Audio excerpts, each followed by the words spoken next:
Solomon, and I call the member for New England. Thank you very much, Mr Deputy Speaker. I commend the member for Solomon for his words just then too, being a former member of the Army Reserve. I'd also like to acknowledge the member for Bruce. I know this is an issue which we are both basically on the same page. Mr Deputy Speaker, an Australian, whether you like him or not, cannot be extradited to another country for something that he did in Australia and for which he was never actually president in that country, which that country deems it is a crime.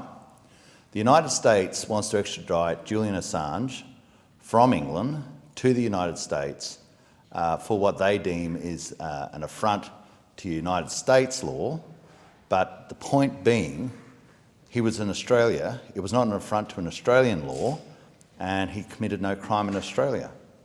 If we let this fall through, if this slip happens, then really what is the difference if he had created an affront to Quranic law and Saudi Arabia asked him to be extradited to Saudi Arabia, although he wasn't there?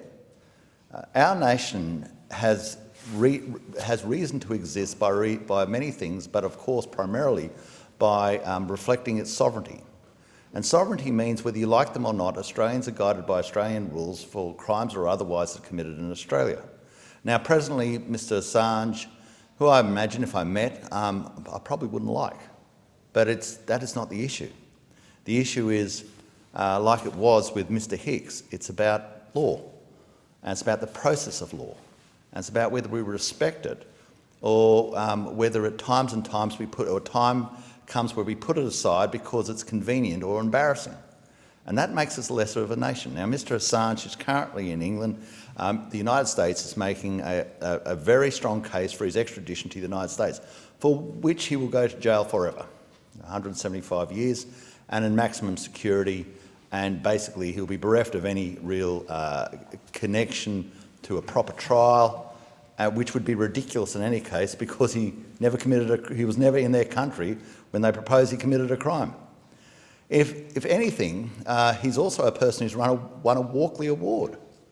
Yet I'd expect the media, the Fourth Estate, to be absolutely rallying to the cause, whether they like him or not.